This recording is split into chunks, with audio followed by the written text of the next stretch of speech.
have a good time. Yeah. And if it's not a job. Judge us by the content of our words. There we go. Not the lighting. Not the lighting of our video. or the fact that sometimes the microphone gets in our face or sometimes Or we you set the up. microphone on fire last week. I did not. It was close. It was a little closer than I would have liked to have So been. I got this as a gift. I've never seen that before. Where the tobacco, yeah, I've seen that before. Gurkha does that. I've seen them that way on both ends. What in the Did you world? put the lid on too tight? I guess so. The But old man it's problem. like, okay, who does that? Gurkha. I don't know what that is. Gurkha cigars. Well, I assumed it was a cigar. It's expensive. It's a little bit more expensive. Ooh, so maybe Maybe it's a good one. I've never heard of that company though. yeah, Deadwood Tobacco Company, because we are being better about reviewing our cigars. So I got this from a neighbor, good friend. What in the world? I guess we'll just have no lid on today. I don't know why it's being so difficult. But it's a Deadwood Tobacco Company, which I've never heard of. And it's called Sweet Jane. Nice little logo there for the camera. This is a Padron Encore. We've had these before. Yeah. It's a good one. It's a good. This has been in the humidor for a bit. Pretty excited about it. I also have a backup just in case. Go-to. The go-to. One of the go-tos. The go-to. I like that one too. Okay, so do you notice how this one is more of a rectangular, Yes. cylinder-ish style? Does it make a preference to you? No. I don't either. And I also don't like whenever you have the wood tip ones. I don't like that. No. Someone also asked me if we scorched the cigar. Sweet. This is a flavored one. Okay. If we did what? If I scorch the cigar at the tip. No. When lighting the cigar, you want to make sure it's a solid foundation on the outside. Yeah. So even though it may sound like it's being scorched, it's not. No. Okay. That's pretty sweet. I feel like this thing's wrapped in sugar. We've had this conversation before Like about sweet cigars. Yeah, it's like a I mean it's cigar tobacco like flavor. But it's like a fake sweet. It's like a Coke Zero sweet. You know what I mean? Yep. If you're in the mood for that, I don't mind it. It's different. Mine's good. Just the first taste. I had never tried the Padron until I stopped by that place over in Rockwall. Mm-hmm. Received a good amount of podcast feedback this week. It kind of comes and goes. There are some weeks when everybody talks to me about it, and some weeks I hear nothing. So, a couple things. First of all, on the political spectrum of things, we're doing exactly what we're supposed to do. Good. I've got some ultra conservatives Who are upset with us? Who think we're stupid. I got some ultra liberals who think we're stupid. So we're doing great. That's exactly what we want too. We're doing great. Keep listening. Because guess what? Today, probably going to piss both sides off. Like always. Yeah. At some point, we'll have to tell the story of how this even really got started and how long we discussed it. Yeah. 4 years. Mm-hmm. We're going to do this prior to 2020. And I think we were so disgusted with politics when that happened. I don't think I could have talked about it then. Yeah. And I wasn't at a great phase of life either to be able to do that. It's true. I'm really worried that the ash is going to fall. I got to get the lid off of this. What in the world? There we go. But for the listeners who disagree with us, we are pretty much in the middle of things. Or right. can, at the very least, see things from both sides of the spectrum. I say we're more conservative, just in general, but are able to see things from both sides I've of the always spectrum said and able to call out both sides when they're doing dumb stuff. I have always been center right. Always. Yeah. And the problem is not the problem, but the situation that we have now. We're going to play a clip here in just a minute from Charlie Kirk that kind of exactly describes how I feel. I don't want to jump into that yet, but yeah, I've always been center right, always have been. There's some social ideas that because of the profession that I'm in, I have to. I see why it's necessary. We can't have no social programs. So you can't just be all the way to the right and not have some being in education, whether you're in private or public. I was going to say, even in, and I'm just throwing out a generalization, even in red conservative states, the job where you're going to find the most center or left people is in teaching. And maybe that's something that's particular to our state, because in general, our conservative Republican state leadership has done such a bad job with public education. So that pushes people away. Yeah, I agree. And people are center or center left in a very red state because of public education and not really anything else. Yeah, because you can't. I mean, I don't know. I don't really have a hard take on that. I know some. I know some that are pretty left, and I know some that are really right until it comes to public ed. Yeah. And I know quite a few in that camp, I would say. I would say most educators I know are center right. They're not going to buy into some of the very, very far liberal stuff, gender affirming care, that kind of stuff, pushing really, really progressive ideas. But most of them are, understand the need for social programs. Yeah. Like, the kids Public need education. to eat, things like that. Kids need food. If this one wasn't so expensive, it would be in my regular repertoire. It's a good smoke, but it's a little bit more expensive. This one's getting less sweet as we kind of get into it. It's usually how it goes. It's getting a little better. And it was like it smells nice, though. It was like a candy cane to start off with. Like, that's a good way to describe it. It's like a candy cane cigar, which is not my cup of tea, but I'm going to smoke it. Are you a March Madness fan? I will watch. We are, I'll be in Vegas next week. So. Are y'all on spring break this week? No, next week. Man, I thought it was this week. No, Okay. I think all the local schools. Maybe the one a little further. Maybe Greenville. Maybe Greenville was on. Yeah, they're all next week. So I'll be in Vegas, so might sit and watch some games, and it's going to be cooler weather, so do some inside stuff. But I'm looking forward to it for that reason. I really enjoy. It's one of my favorite sporting events of the year, and mainly because it lasts for so long. But I get into the conference tournaments, everything. So I was watching it on the way before I came over here. I don't even remember who I was watching, but it was one that was happening. Technically, this starts week. Thursday. Is that right? Well, conference tournaments do start this week. Okay. They start technically they started tonight. Yeah. So but the big power conferences start Thursday, Friday, Thursday. Saturday. That's what I thought. Yeah. Do you have a rooting interest or no? No, Duke all the way. not at all. Duke all the I way. don't care. Who? If anybody saw our Facebook post, everyone should have watched the greatest rivalry in sports this weekend, which we dominated.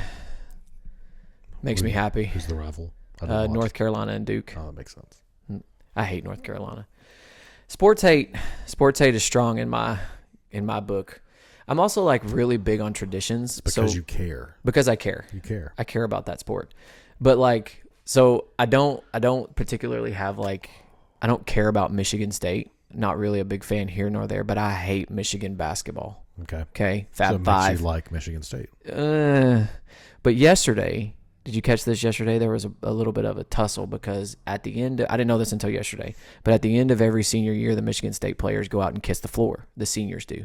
As they're walking off the court, they sub them in or sub them out. As they're being subbed out, they go and they kiss the floor right in the center. Well, the Michigan players were standing in the middle of the floor. I'm like, dude.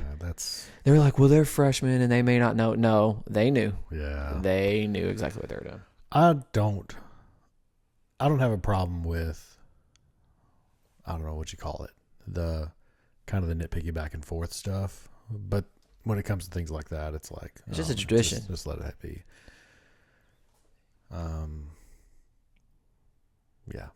You following the Stars? They made a big trade this past week. I don't know the guy's name. I have no idea what I that have no means. idea either. I really want to get into it, man. I was talking to some friends Trying this weekend and saying exactly that. Like, I don't follow hockey. I don't watch it on TV. But if you go to a game, yeah, that's a fun experience. That was last week or the week before we talked about that. Yeah, it's a fun experience. And that's all of my hockey right there is if I ever go to a game, that's it. Yeah. I'm not paying attention to They made a big trade, apparently. Some guy that's really, really, really good. That's great. I'll tune in when we get to the playoffs. I tried.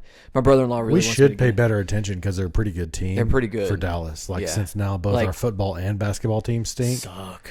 Like, we should pay more attention. Like, and I think the Rangers might have a good year this year. Yes, if our arms can stay healthy. Yeah. Well, there'll be a lot more Ranger talk as we get closer. Yeah. I'm really excited about Jack Leiter and Rocker. Yeah. I'm really excited about those two guys. I don't want to bore people with spring baseball. We're not a sports podcast. We are not that. But we've always talked sports, but I don't want to bore a ton of, numbers with that because it doesn't matter. I mean, for me, I like it. I like to listen to it. I like to check it out, but I understand that that's kind of a niche market. Niche, something like that. Niche market. Niche. We call Niche. it. We're Texans. Niche. And I know we've butchered the Luka stuff, and I know, well, not butchered it, but just I'm still not over it. But yesterday might have been the worst Maverick game I've ever watched. They finished the game with 5 players. I heard about it. They suited 8. Yeah. Dwight Powell, as always, hurt someone, and they headbutted each other. Both of them had to get stitches. Another guy tore his hamstring or something. Yeah. Some backup to a backup. So I think they suited 7 tonight. They were down. They were losing 40-60 when at halftime to the Spurs, who were terrible. I don't know how they're ever going to recover from this. I really don't. I was talking to a guy, one of my buddies today. It may be a decade. Because now how do you get the trust of the players? You traded off the superstar in their prime. Mm-hmm. I mean, so what's some guy who's not that? I mean, you're going to have to overpay Kyrie, Who's hurt, who's done for the year and at least a year. Right. Oh, it's just so sad. So what if they don't pay him and they just have a sucky team? And I mean, you don't have any draft picks this year. You have one this year. That's what I mean. Like, it's so like if you don't pay Kyrie, it's a long play. I mean, but you don't have any until like 2030. So you're 4 or 5 years removed. It makes the Luka trade make less and less sense. Yeah. When you consider all that. Well, like Cuban came out today and was like, it's not the fact that you traded Luka. That was this weekend. It's the fact that you didn't get any compensation for him. No offense to AD, but you're the same age and what year was the draft pick for that?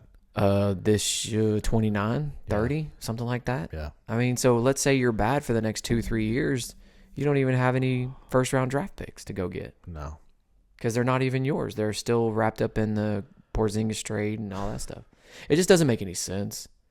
And I don't. There'll be a Netflix series in about 15 years that's going to come out and they're explain it all. And yeah, this will be a 30 for 30 for sure. Something like that. But yeah, you know what happened? Well, you put it on the list, and I thought about it today. The COVID is 5 years. I was going to say, you brought up March Madness, and I was going to segue from that because that's one of my pivotal memories when I realized it was getting serious. When they canceled it. When they canceled March Madness, and then they canceled the entire NBA season. It was, I don't want to talk about like COVID itself, but this week, COVID is 5 years old from when all that happened. And like thinking back to just how quickly things were happening, you know? Yeah. 1 minute we were in school and the next minute we weren't. Yeah. I mean, we were on spring break and they said, okay, we're going to extend it 2 weeks. Yeah. It was like a week and then another week. And then another week. And then no more. We're not coming back. Which when you think about it is crazy. Man, it's crazy. Like, we were talking about it, me and my coaching buddy, we were talking about it today in the hallway, and I was like, dude, think about it. This week was our last week for an entire year. Yeah. For the entire year. And then we came back with a bunch of shenanigans with the masks and the shields. But yeah, it's crazy just to think about that. Because it's been, I mean, it has been 5 years. And how much It doesn't seem 5 years. It doesn't seem like that. So what has changed for us as a society that's directly related to COVID? First thing that comes to mind is work from home. Doesn't affect you, but in a corporate world, everybody, like, there were businesses that allowed it sometimes, but now, like with many corporate jobs like mine, you really can't get talent unless you're going to offer it. And there'll be people who disagree with me on that. They'll say, no, there's a lot of return to office, and there is.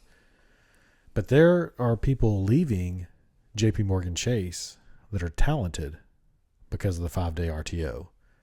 And they're going to work at Goldman, Barclays, wherever, because in these other investment firms, which is not my I don't work for an investment firm, but also I haven't seen a single major top 10, top 20 accounting firm have a 5-day return to office. So that's a big change. Because you basically just went from, and I was talking to some friends about it this week, you went from like pre-COVID, you went in the office every day. Yeah. It was just like, there was no question. You drove into the office and you had an office and you worked in the office every day. Now we don't even have enough seats and desks for all the people in our office. Right. Because they're not expecting everyone to be in, and we hotel and we have to choose, like, I can go out 2 weeks in advance and I know the days I'm going to go in the office, and I reserve my office to work in. And I was trying to think. It's just like a new normal. Yeah. Like, it doesn't seem weird to me. I don't think in education there's been that big of a change. And some people will disagree with that, but like for the most part, we went back as quickly as we could. And you kind of got back to how you were doing things before. Now there's been some things that have become more accepted practice. Mm-hmm. For example, like doing things online and going to a 4-day week, which the district I worked for has not done that. Yeah. But there's that, but for the most part, it's pretty much the same. Yeah. Now the kids are different, but it's kind of hard unless you're, and that's the thing, like too, like it's hard to explain. It's hard to explain like a kid before COVID and a kid after COVID. Now it's kind of gone back to pre-COVID, kind of. What grade do you have? I teach 10th and 11th graders. Okay. So I was talking to my wife about this because she teaches 8th, and there's a big kid difference she notices, and COVID gets a lot of blame for that, probably rightly so for a lot of it. And so we were thinking back and looking at it, and I was like, okay, your kids next year, their COVID year was their 2nd grade year. So maybe it affects them a little bit less, because like 3rd grade's when things really kind of starts hopping. Right. As far as education goes. And then like the next year it'll be 2nd, and then the next year it'll be kindergarten. And then you'll get to 3 years from now, the kids' COVID year was pre-K or before they were in school. So and I think that'll make a difference. This group's, it'll take you a while though. The seniors of this year would have been in 7th grade. Yeah, that's a difference. Yeah. And I don't know.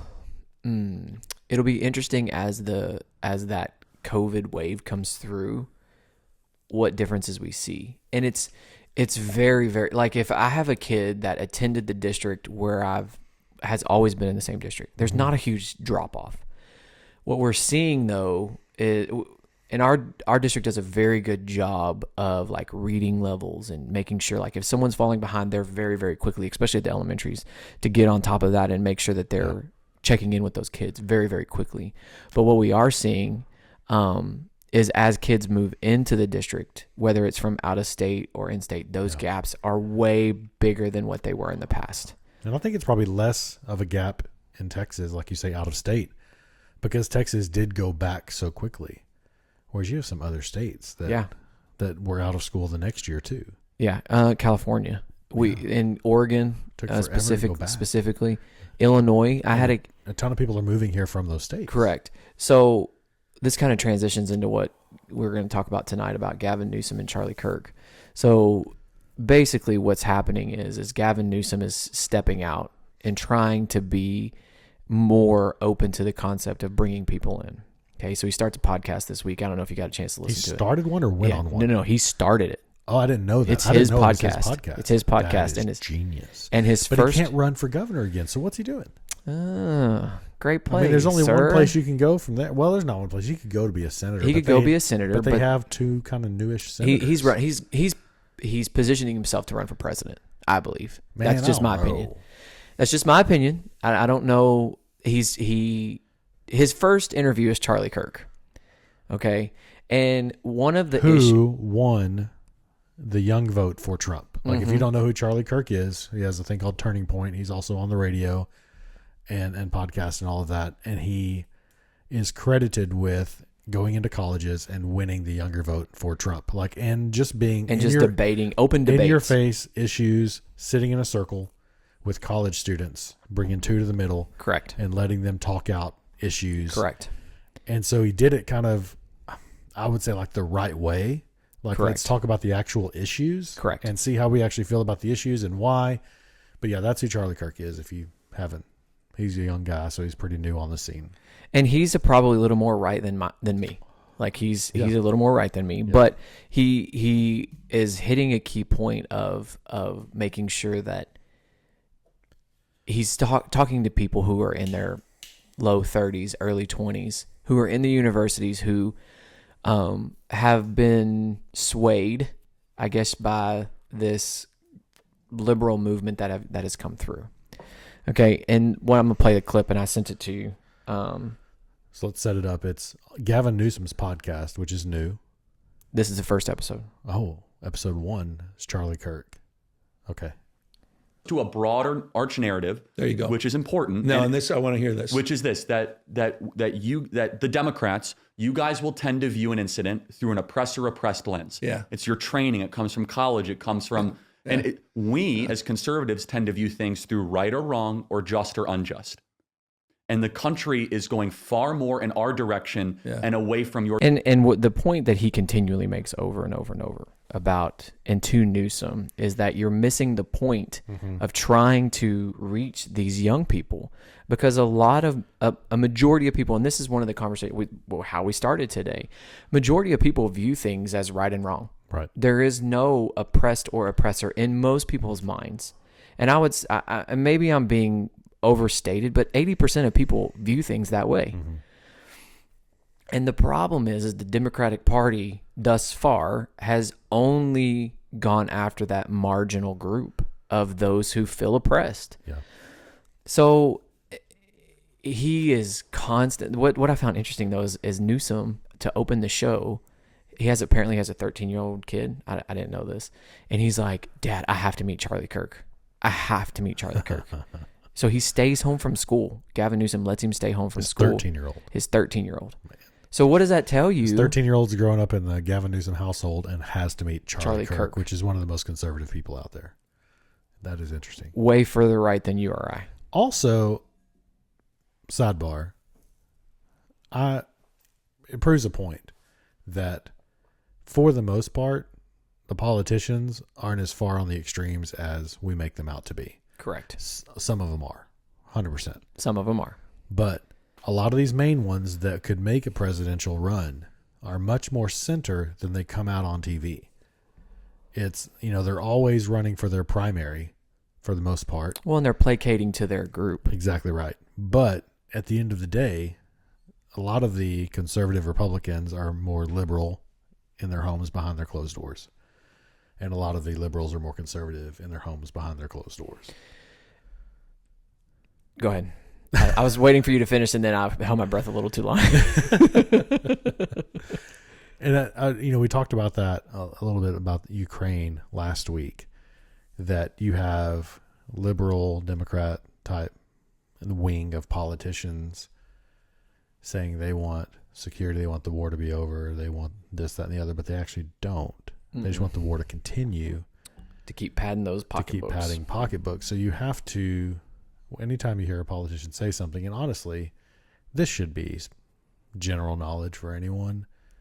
Like, they're never giving it to you straight. Most of them. Most of them, there's an ulterior motive behind what they're saying that supports them in some way, makes them more powerful in some way. And that's a really basic thing to say. But I think if Charlie Kirk's 13-year-old if Gavin Newsom's 13-year-old has to meet Charlie Kirk, that tells you those conversations at home are different than those conversations behind the lectern or in front of the TV camera. Or they're not having any conversations at all, and their kid is seeing it on TikTok. Yeah, I'm being allowed to. Yeah, and which is also another thing that the Democratic Party missed going into this election with Trump. Is they missed the social media aspect of this, which is surprising. It's so surprising to me. And even today, you sent me that article of the CNN guy who was Obama's. Van Jones. Yeah, he comes out and is like, the Democratic Party is a mess, and I just don't understand why. He's been saying that since the election. Really, he was saying that on election night. Really, yes. I didn't follow that guy very closely. He's on CNN. He's super liberal, but he's been kind of refreshing to listen to because he kind of like Bill Maher. He's not any less liberal, but he's saying, listen, there's a vacuum of leadership here. There's nobody here like to take over and to lead the party. The party, like he was saying, is in trouble because they don't have any footing on anything right now. Well, and I really thought that, is it Hakeem Jeffries? Hakeem Jeffries. Yeah, I really thought that he would come out more forward and step into a leadership role, but he's just kind of in the background. And then you got did we talk? Okay, again, it gets confusing about what we talk about on the podcast and versus what we text about. Did we talk about the video of the Democratic Party saying the same thing? There's 12 senators saying. We didn't talk about it on the podcast, but okay, but we should play that too. There's a video, and we're not going to play it, but you can find it online. We're not going to play it right now. We may edit that in, but there's a video, and it's 12 senators on TikTok saying the exact same thing from a script. And who's writing this and sending this to this group? Mm-hmm. And again, they're totally missing the boat of what in the world, who didn't think that they were going to pull all this and put it together? My 17-year-old could do that. Right. And recognize that this group of people is saying the exact same thing. Yeah. And it's a very old man thing.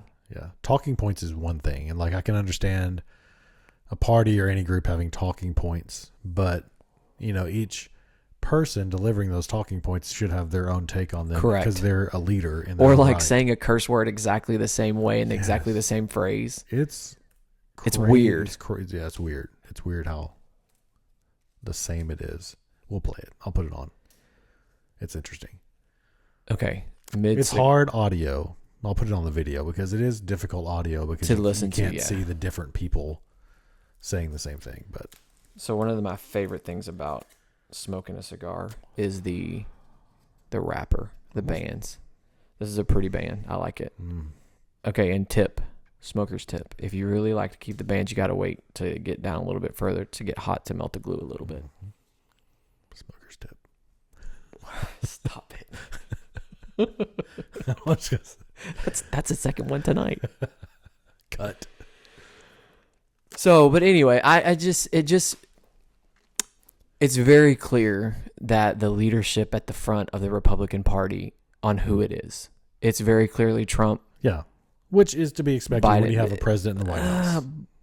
But I felt like even when Biden was there. Biden was different. Biden was the Mike outlier. Johnson was very clearly the leader of the Republican Party at the time. I mean, Trump was in the background, but he was saying early after Biden got elected that he wasn't going to run for president. Yeah, I don't know. I feel like Trump's been running the show for the last 4 years. Even with Biden? Yeah. He didn't participate in any primaries. That's true. Valid fact. He's been running the show and he hasn't had to be as vocal about it. He just knew he was a presumptive nominee without even attending a single primary. That's a valid point. Okay. But he's definitely leader of the party my mind. now, which makes sense. I mean, he's the president, but you didn't see Biden as leader of the party when he was president. Absolutely not. But you did see Obama as leader of the party. Okay. That's pretty normal, but you always have in the opposition a few rising stars, and you just don't have that. There's not a single one. And I'm using this term and I mean it, rigged the election for Biden. I'm not talking about the 2020 stuff. I'm talking about getting Biden as the nominee in the White House, just like they did that to Bernie and to make Hillary the nominee. Yeah. They have a history here in the last 8 years or so of. To be clear, you're not talking about a stolen election. Right. I'm not talking about that. Okay, I understand that, but I just want Those to two make sure words are that's going to clear. get us flagged all by themselves. I'm going to bleep you. What did Kyle say? He said stolen election. We can't say that. Maybe we can now. I don't know. But what I'm not talking about Trump v. Biden. I'm talking about the Democratic primary. Mm-hmm. And so with Hillary ousting Bernie and becoming the presumptive nominee, then Biden becoming the presumptive nominee, and then especially, I mean, they really jumped the shark whenever they put in Kamala. And yeah, got rid of Biden. Tulsi. Like, that is 2.5, 3-ish nominees where they have usurped the democratic process and the leaders have just put in somebody they wanted to run. And it has not worked for them. No. Biden won, or did he? But, like, it hasn't worked. And even if Biden won, even if he won, like, look what you got. Yeah. You set your party back 20 years. And they just placated. I just can't get over the fact that they placated so much to the far left. And there was no middle ground. Do you think they've learned the lesson? No, not yet. That's surprising to me. Do you agree with that? I do agree with you. Yeah, I don't think they've learned. It's hard for me to say that. But it because I feel shows like in their they should election have. results, like right when they voted against the women in sports. Yes. Right? It shows that every single Democratic person voted against that. And that It to showed me, in Trump's speech. it just doesn't make sense to me. It doesn't. That's And a great transition. I by the want way. to Let's go right say, there.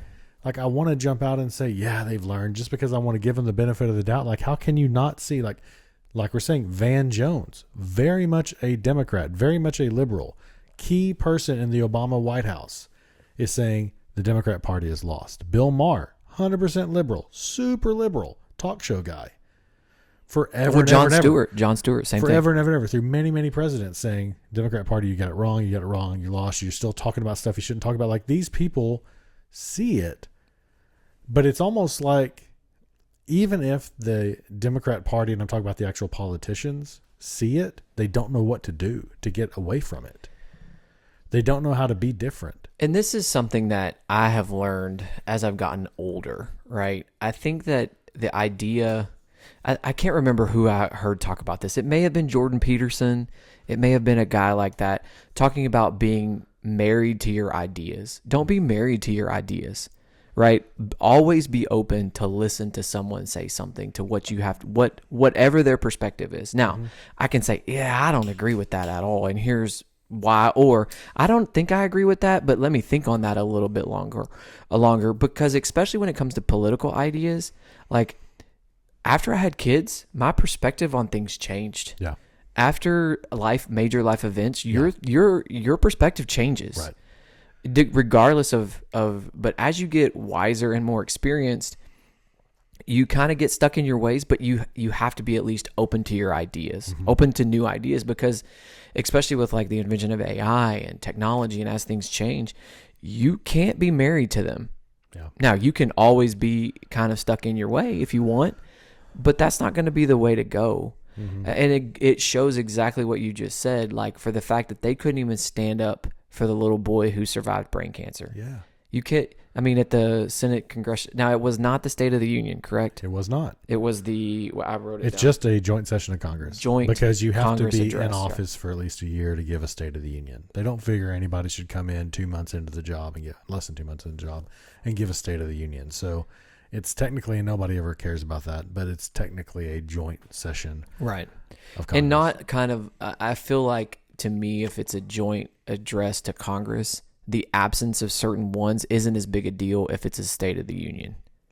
Yeah. Or does that matter to you? It's Because like the same thing. It's just, like AOC wasn't there. yeah. And some walked out, and our congressman from Texas, Al Green, got kicked out, got censured, and 10 Democrats voted for censures. So, I mean, that's... So there's more to that story than what's being put out there, I think. Well, I mean, I think again, it's the media, so it's clickbait, like gets put out for the story, but go ahead.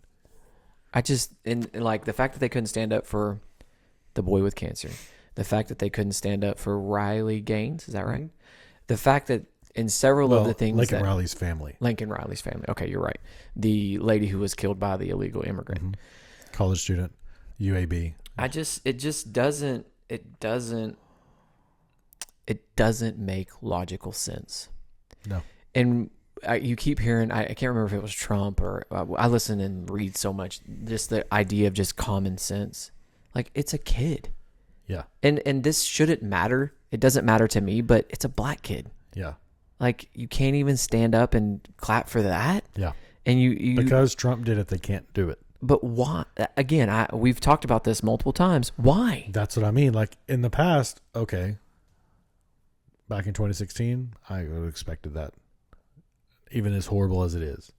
Today, I'm so surprised because they've been proven with a resounding no that isn't working.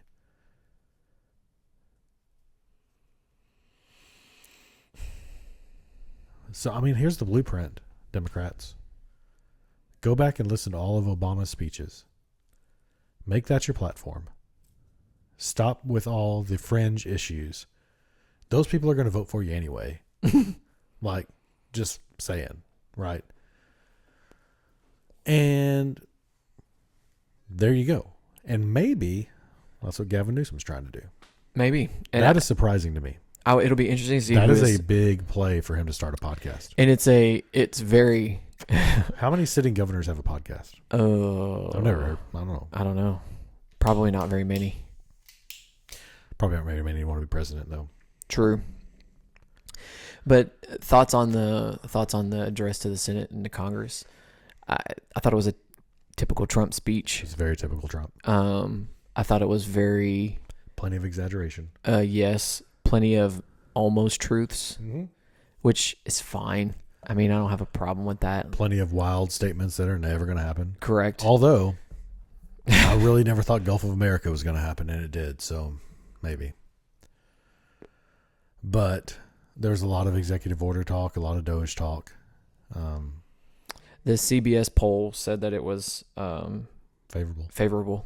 And CBS YouGov.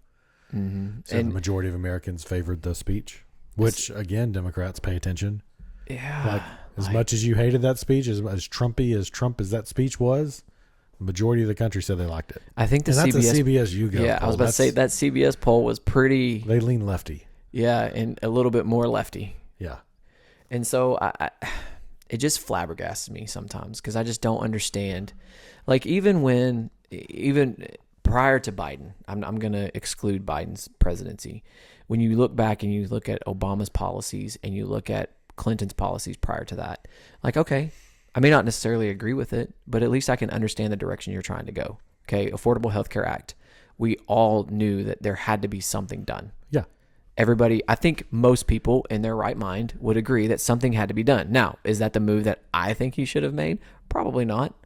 Okay, especially now 20 years removed from it. Plenty of bad in that. A handful of good things came out of that. Correct. So now you get someone in there who needs to try to fix it, right? Try to make an adjustment, just like with W. Bush's No Child Left Behind. Yeah.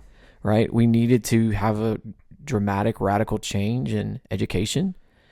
Probably not completely the right move, and now we have to adjust accordingly. And, I mean, the Department of Education is a big part of that. Right. And I think that it's going to close. It won't close, but it'll definitely be much more scaled back. Yeah. And everything that I've read, it's just going to other departments. Like, your kids are still going to get food. Right. Like, that comes from the Department of Agriculture. Yeah. We talked a little bit about that before. And Elon has said, and like, I know somebody who's against DOGE or against Elon's cuts are not going to find any type of relief from this. But he has said multiple times, multiple podcasts, multiple speeches that if they find where they've got something wrong, they'll reverse it and they'll fix it. And they have. They have. And Trump has, throttled him a little bit this week and said that the department heads will keep full authority. And this is something that I don't think gets said enough. DOGE has zero power to cut anything. Everything they do is a recommendation to a department. Correct. So Elon Musk, his unelected position, whatever you want to call it, and DOGE have absolutely zero power to actually cut anything from the budget or fire anyone. They can make recommendations, and those department heads can follow or not follow those recommendations. And if you do want to find some relief, if you're a DOGE hater and Elon hater, if you do want to find some relief in that, those department heads, including the big ones, the AG, Pete Hegseth, Department of Defense, have pushed back. Yeah. Marco Rubio in the State Department have pushed back on some of those cuts and said, thanks for your recommendation, but no.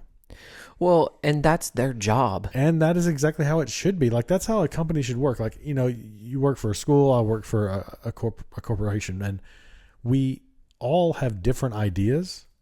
Like, I sit in meetings all the time where we're talking about our approach to something or how we're going to do something. We may not take the way I want to do it. I'll say, this is how I think we should do it. But at the end of the day, we're all going to get our heads together. We're going to make a decision. That's how we're going to go. So discourse and like even dissent among the staff and among the same administration is not a bad thing. You know, Elon saying, hey, I think this is what we found. Basically, he's a big data guy, which makes sense. Super smart. Knows how to manipulate and use big data.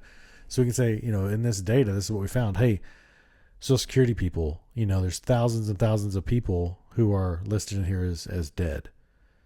And they're deceased, or they're over 120 years old or something like that. 150. Yeah, what was the number? Well, I saw several that were 115. Yeah, something like that. Like, they're probably dead, you know, and you don't have them listed that way. It doesn't mean they're getting checks, but they're eligible for benefits.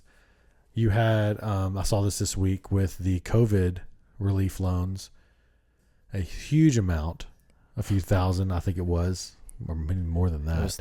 Are you talking about the children? That were 11 years old or younger. They got 3,100.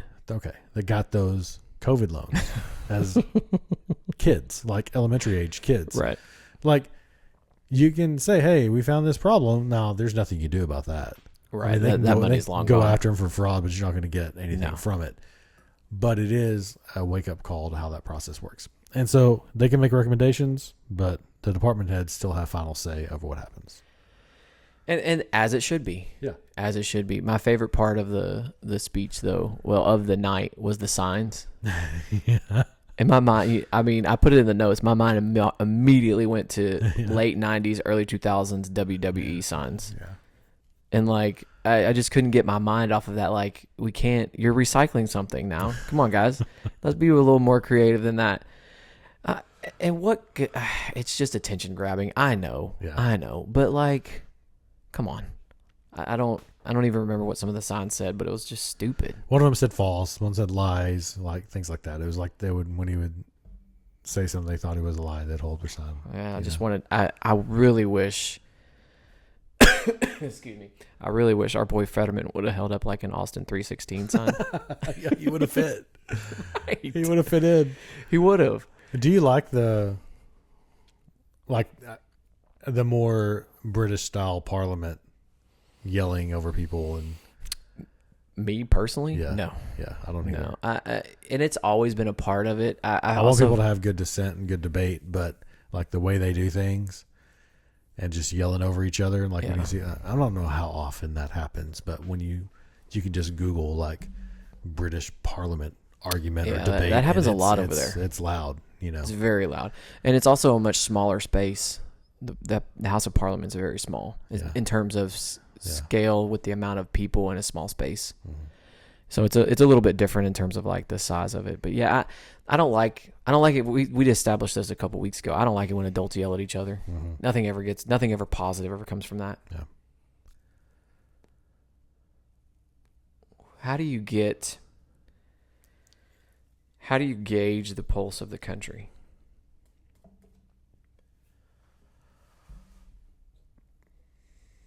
I don't know.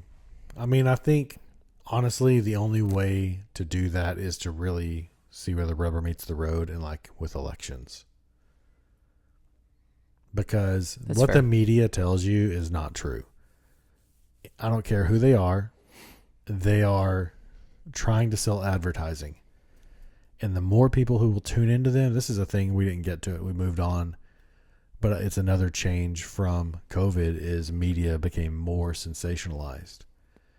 I feel like that is part of all the coverage on the measles outbreak. Yeah. Like it's the measles, y'all. I did see in 2016 the outbreak was much larger than this one. Yeah. But like it's the measles, right? But because of COVID and because of the pandemic, they're like, man, those news directors, when they see there's somebody Yeah. who passed away in West Texas from the measles, Yeah.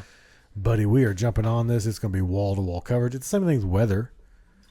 Like, we've gotten coverage and up here, like, the joke is we don't know how to drive in the snow. We actually can drive pretty good in the snow. It's just the ice, and nobody knows how to drive in the ice. I don't care who you are. You can't drive in the ice. So, and that's And we don't, hold on, we don't have the infrastructure either true to get rid of it. Yeah. So we do have de-icers, but for example, in Wisconsin, when it starts to snow, those plows are out instantly. Yep. Well, here we don't even have snow plows. So you can't, if that snow freezes, it's just ice. Yeah. So and it doesn't last very long because normally when we get a little system, like it has a couple times in the past, but like once every 10 years, it'll last. But normally, like, it'll snow, and then like a couple days later, it's all gone. It's all gone. 70 Correct. degrees outside, you Right. know? So we don't have like the long-term effects of it. But anyway, the weather is sensationalized here. If they're expecting, a tenth of an inch of ice in 30% of the DFW Metroplex, Shut every her down, single baby. commercial break is going to be butted in with weather coverage. Correct. People talk about like, oh, I'm so afraid of tornadoes. And like, we've had people move here from other states and they're like, what do you guys do when there's a tornado? I'm like, listen, tornadoes are scary. They're very targeted though. And it's not like a tornado comes and, destroys an entire metroplex. It's like down a street. You can literally, and we've seen this in our own town. Yeah. A tornado comes through a neighborhood and one side street are leveled. The other side is completely fine. So, but it is sensationalized because there is a threat of a tornado. All of a sudden we're cutting commercials. We're coming in with weather. Right. We're cutting American Idol, whatever show is on TV that night. And we're just literally looking at the orange, red, and green radar maps. Correct. Like, media is so sensationalized, to get back to your point, that you can't trust listening to the media. What they tell you is the pulse of the country and how people feel about things, because they're saying whatever needs to get said for people to watch them, so they have more viewers and so they make more advertising money. It's the question behind the question. They're not actually there to report the news. They're there to make money because they're a corporation. That's great point. So here's how I gauge the country. I look at the truck stops. So You have a much more anecdotal anecdotal. So one of the things that I learned very, very quickly is if trucks are moving, the economy's good. Yeah. And in our area, we have we have a lot of warehouses and things like that. But if you don't live in East Texas, where traffic is absolutely horrendous right now, on 30 specifically. I hate driving on 30. I hate it. It's like everywhere you go right now is construction. I drove from our town to North Dallas. Texas State Flower is a construction company. Oh, God. This is like construction the whole way there. It's all these people moving here. Go away. Go back. No, I'm just kidding. We love you. But when I worked in the trucking industry, you could always tell the direction of the economy based on how full the truck stops were. Mm-hmm. If the truck stops are full, that means the freight is not moving. The freight is staying where it's at, and therefore people are not buying and spending money. Yeah. If you drive by and the truck stops are relatively empty, that's a good thing. It's a good thing. And it's a pretty good, it's a pretty good barometer. I've been out of trucking quite a while now, but even when I was working in it, there was about a 2 week, you could really judge the stock market based on 2 weeks. So like if the truck stops were full, the stock market was going to drop a little bit. If they weren't, things are good. Things are going well. And that's, COVID kind of messed that up a little bit. Yeah. Especially with the, obviously the shutdowns and stuff like that. But it seems like now, like I noticed the other day when I drove by like 4 or 5 truck stops, I just looked over and pretty empty. So I would say 50% or less. And those trucks are just sitting there a lot of times, at least in our area. And that's kind of how I gauge it. I don't really know. That was kind of a loaded question because I kind of wanted to see what your thoughts were on that. Because you don't have to necessarily think about it. I thought you were talking about politically. It doesn't. I really was just in general. Yeah. Yeah. Politically though, I have an inside track. Yeah, that's a different. I audit banks. Yeah, that's a whole different animal. But like politically, you just kind of with social media that changed a little bit because you can kind of look at people's perspective. And it was very interesting. I kind of flipped through a couple of church services a week and kind of listened to messages on a couple of people. And there was a pastor out in East Texas that I listened to on Sunday morning. And he was talking about, I guess in their church, they've had quite a bit of difference of opinions lately, and it's been rather loud.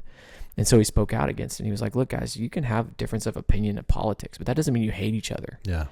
And we have to, and that goes back to what we talked about with the Democratic Party. Mm-hmm. Like, you can be a Democrat and I can be a Republican, and we can still be friends. Right. We can still be in the same family. But that doesn't mean we have to hate each other. And I don't, the whole idea of politics and this fear mongering that goes on to both sides. Yeah. And you have these family members, I'm not going to speak for your family, but I'm sure you have family members out there that are posting some wild stuff on both sides. Yeah, no, well, in the past, yes, but I will say the posting stuff is on the far right now. My left friends and family are pretty quiet. My left family and friends are getting louder. I've seen a couple things. I will say this. But am I paying attention? Maybe, but there is one post going around for some of my left friends and family, and it's this like poster meme thing. Oh, gosh, I sound like such a boomer when I talk sometimes. It's a picture on the internet with words and stuff on it. But it says something to the effect of, I literally want my tax dollars to pay for, and it's all these things that are being, some of the cuts from Doge, right? Yeah. And here's the thing, like you're talking about, I literally am okay if they don't. That's my political opinion. Right. I'm really fiscally conservative. I don't want government paying for much of anything. And that puts me on the, like, for that particular issue, puts me on the really far right from even a lot of conservatives. But maybe we need a chart over here to the side right here, and it shows things that we're conservative about, things that we're not. We can move them to and the we left can or move right. them to the left or the right, Yeah. like a little barometer If of where it we were are. like money and taxes, I'm like over here, Right, on the right, and that's just where I'm at. So, but here's the thing, like, but that goes back. That doesn't make me a bad person, No. and that doesn't make someone on the left a better person because they want government to pay for that. Like, I can find you reasons why government shouldn't pay for that stuff, and why I'm happy to pay for it myself as I use it.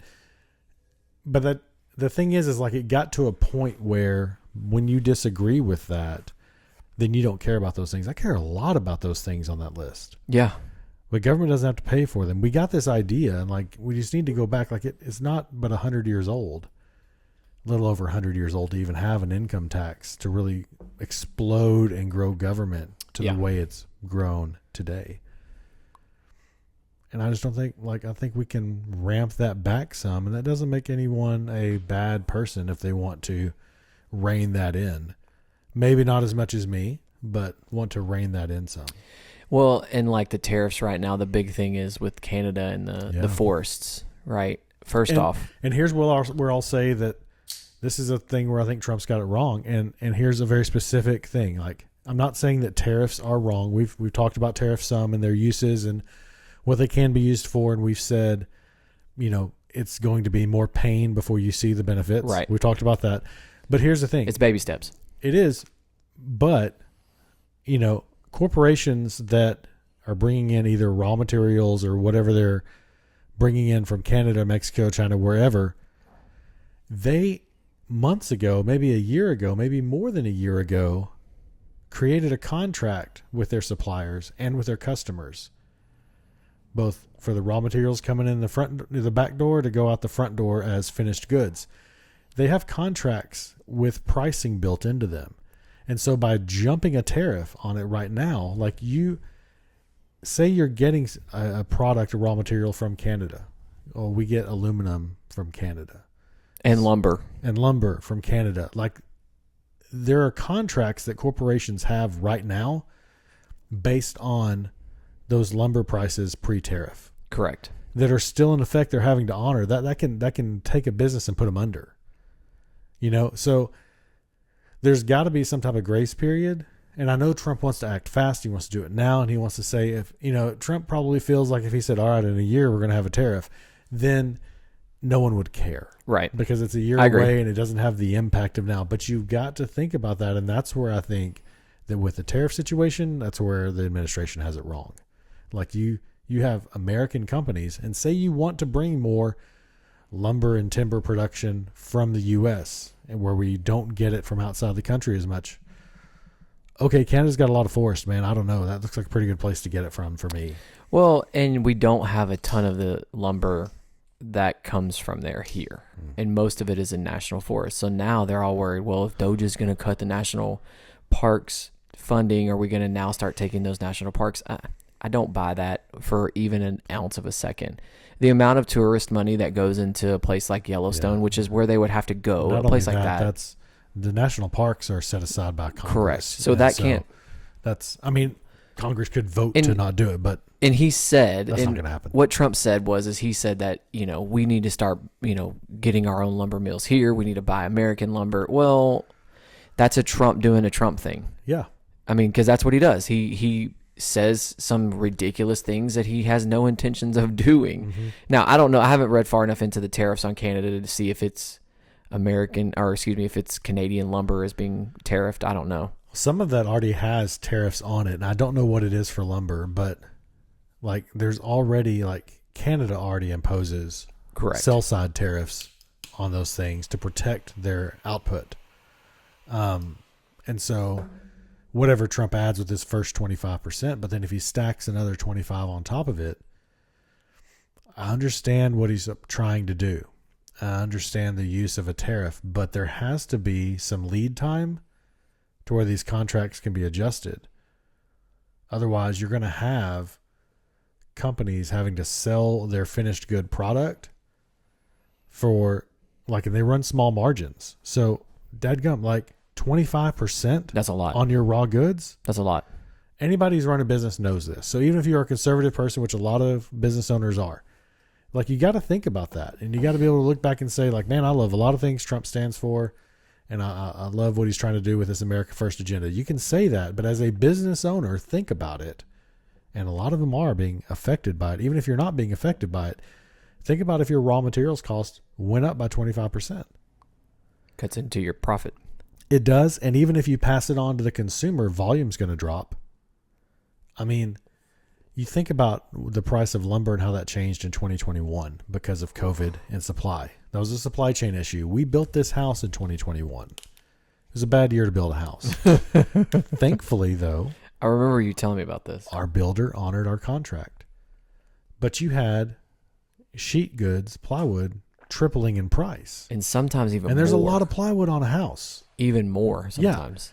Yeah. And the cost of a 2x4, I literally, when we first moved into this house, waited for that to come down another year. I built a deck in our backyard, and I looked at prices, and I was like, well, we're going to hold off. And they came back down Right. a little bit. And it was crazy. The difference in price for buying the same boards, and it's not a huge deck, but it was almost $2,000 difference in price That's a lot of money. for the wood. I didn't pay someone to do it. I built it myself for just the wood. $2,000 for the same sticks of wood a year later. Yeah, and that's something I don't think he needs to jump on that train fully yet. Now, he's got an economic team advising him. I would love to be a fly on the wall in some of those conversations because those guys are smart. Scott Bessent is smart, and he's a tariff guy, but you've got to be sitting back looking and saying, we've got to be smarter about this. There are certain products, especially the raw material stuff like timber, aluminum, some of the things we've talked about. Maybe it's not a flat tariff on everything. And maybe you say, well, that's the biggest stuff that Canada produces, and they're not going to feel it if it's not. I don't know, man. We've got to, you can't be America First and then cripple and make your companies go out of business. Right.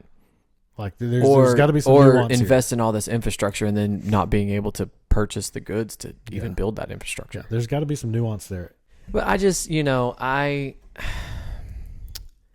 want to buy into a lot of what Trump is doing. I want to. I want to be able to say open, very open book, okay, just do what you got to do. Mm-hmm.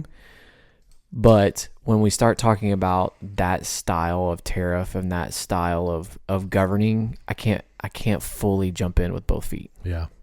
I can just dip my toe in it just a little bit and say, hey, what does this mean? How does that work? There's got to be some nuance to it. You got to be able to see things from different sides. And I do think that these are baby steps. Yeah. I do think these are baby steps. The one thing that I wanted to touch on that we kind of glazed over. Did you see that the there's been an investigation into who signed Biden's pardons? I saw that he signed a bunch of stuff with the auto pen. They can tell from the signatures because it's a very specific mark. Mm-hmm. That he signed a bunch of stuff with the auto pen. I haven't seen specifically that it was the pardons. I don't know.